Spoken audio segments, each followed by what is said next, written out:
How often do you see an obese person in public and see past their weight? It's impossible to understand their struggles because you're not alone, because I've been there too. Thank you for clicking on this video. My name is Dustin, and today is going to be a difficult video for me. Maybe for you too. I want to cover four topics. First topic, do you like the manicure that I got from my toddler granddaughter? It's like Lisa Frank. Trapper Keeper exploded on my hands. I want to talk about the struggles behind the scenes of being an obese person. It's easy to see somebody in the grocery store with their cart full of things you know that aren't good for them. I've been there.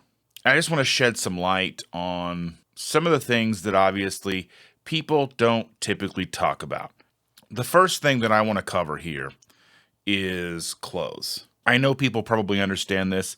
You know, even regular sized people probably still have a lot of issues finding clothes that fit them the way that they want them to. It's so much more difficult for you when you're in the 400 plus pound range like I was. So before I started my journey, I was well over 400 pounds. I was wearing 5X t-shirts. I wore my pants under the gut, which put me at about a 50-inch waistband. If I would have worn it up above my gut, you know, where your waist sits, it would have probably been a 65-inch waist. So finding clothes that I liked at least a little bit was very difficult. At the time, this is 2015, 2014, 2016, there were not a lot of options. I had Kmart, which is no longer even a store in the United States, or like a Big and Tall store. But Big and Tall stores charge an extreme premium for their clothing. So I never went there because I'm not paying $29.99 for a t-shirt. And Walmart at the time went up to, I don't know if they still do or not, I haven't checked, but they went up to only 4X t-shirts, which were too snug for me. So I was starting to get to the point where, again, I was starting to wear 5X t-shirts. So that's just one of the pain points that I think that people often overlook when they look at someone who's large. That's just one of those struggles that we just deal with. Number two, the struggle is probably one of the biggest ones that people don't understand. Oftentimes, you get the question, well, why don't you just eat less and move more? Why don't you do less of this and more of this? Well, that's great in theory, but typically somebody doesn't get to the 400, 500, 600 pound range just because they don't have any self-control over their food. These issues with food are typically deep-rooted and start in childhood. My mother worried that we didn't get enough to eat. So one of the things that she would do was, even though we were in poverty, would make sure we had plenty of food. In doing so, it wasn't the highest quality food. She made sure we had as much as we needed. We never went hungry. That just kind of snowballs and compounds over the years, and as you get older, cheap processed food changes. You start developing insulin resistance, and with insulin resistance, you start having satiety issues. I was at the point where I didn't even know what satiety was. Satiety is the signaling between your brain and your stomach, letting you know, well, that's enough food. We're done.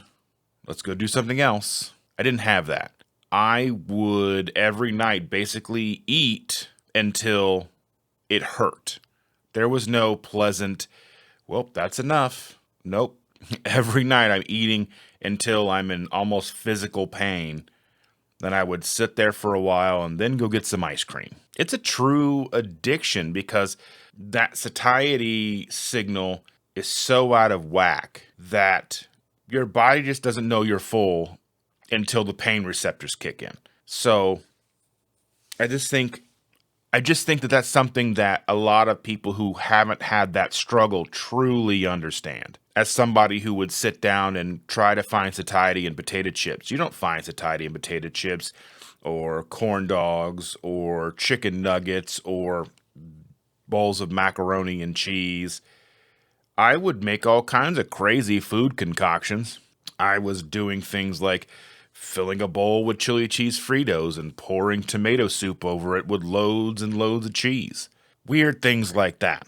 But that's not really the point of the video. But the point of the video, again, is just the fact that satiety is one of those things that a lot of people just don't understand. And for most people who are 3, 4, 5, 600 plus pounds, they're oftentimes truly struggling as they don't have that satiety signaling. So that's just one of the things I think that we need to keep in mind. Luckily, over the last 8 years, living a ketogenic, partially carnivore, whatever you want to call it, lifestyle, I have been able to find and understand and regain that satiety signaling. So I'll be eating and my body's like, hey, you're done. I put the bowl down and I move on. It is truly, truly crazy because I just, like I said, never had that before. The third thing I want to talk about is probably, in some cases, TMI, more than most of you want to know. But it's one of the things I think needs to be talked about because I know that there's probably people out there experiencing this very thing. And it's important to share the hard things. So one of the things that began to happen as I got bigger, and it's slow. It's a slow onset process. It's not like you just wake up one day and that's the way it is. Because it's slow, it's easy to ignore, so to speak. It just becomes part of daily life, little by little by little. It's like the whole idea of gradually warming the water around whatever you're cooking, and they don't realize it until it's too late. Now, this involves going to the bathroom.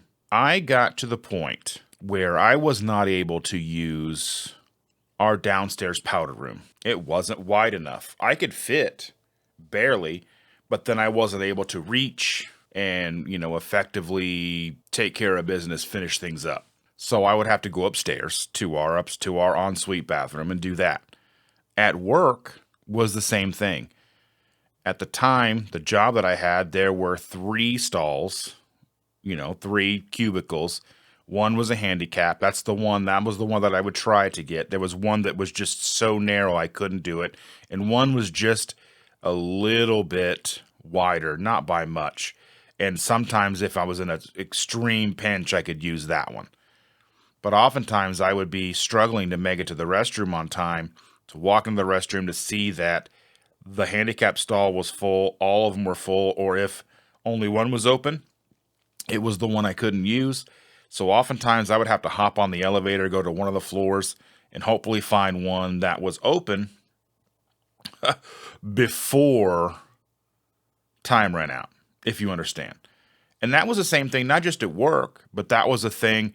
We were on vacation and stop at random gas stations or truck stops or whatever the case is, and you would hold and just hopefully their stalls are big enough. Because what do? You're just stuck. So these are things that, that cause panic and anxiety about being able to find a restroom.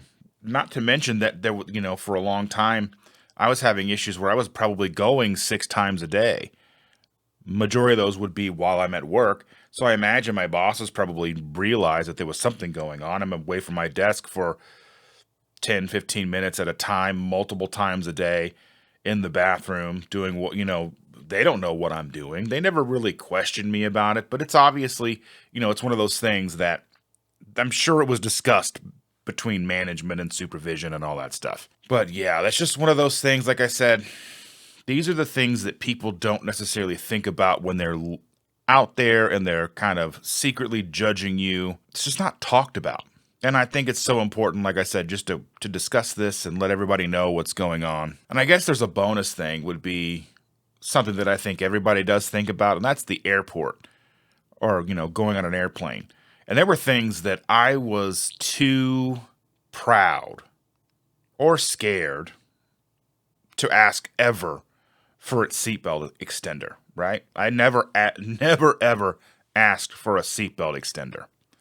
I would sit on the plane and I would struggle and wiggle and barely get it clicked. I'm pulling up my gut and I'm getting it clicked in there and I'm just sitting there and I can't even move. It's so tight. And it would be the biggest piece of anxiety going through security, knowing I'm going to get on this plane and I'm going to barely fit in the seat and I'm barely going to be able to get my seatbelt buckled. And I'm terrified that they're going to be like, you know what, you need to pay for an extra seat or you need to leave the plane. And I understand the fact that being a big person, there's a fine line between accommodations for me and me spilling over into the person next to me. The person next to me paid the same amount, most likely, to be on the flight as I did. Why should they have to sit next to me and be crowded by me because I'm so big? Now, part of this is the airlines. They do squeeze seats together as tight as humanly possible, but that's just what it is. I could have paid for, a first class ticket, taken a different airline, whatever, but those are costs that aren't easy to absorb. So with that, these are just a couple of things that I've dealt with being a person that was over 400 pounds. Share in the comments, if you want to, some struggles that you may have dealt with that others may not realize, and maybe I'll take some of those comments, if they resonate with me, something that I may have not thought about, and make content or make a video on that as well. So sound off in the comments, let me know, because this is a place that I want people to be able to come and kind of find things out and know that they're not alone. Because you're not alone, because I've been there too. With that, thank you so much for watching. Don't forget to like, share, subscribe. Consider becoming a member, and I'll see you next time.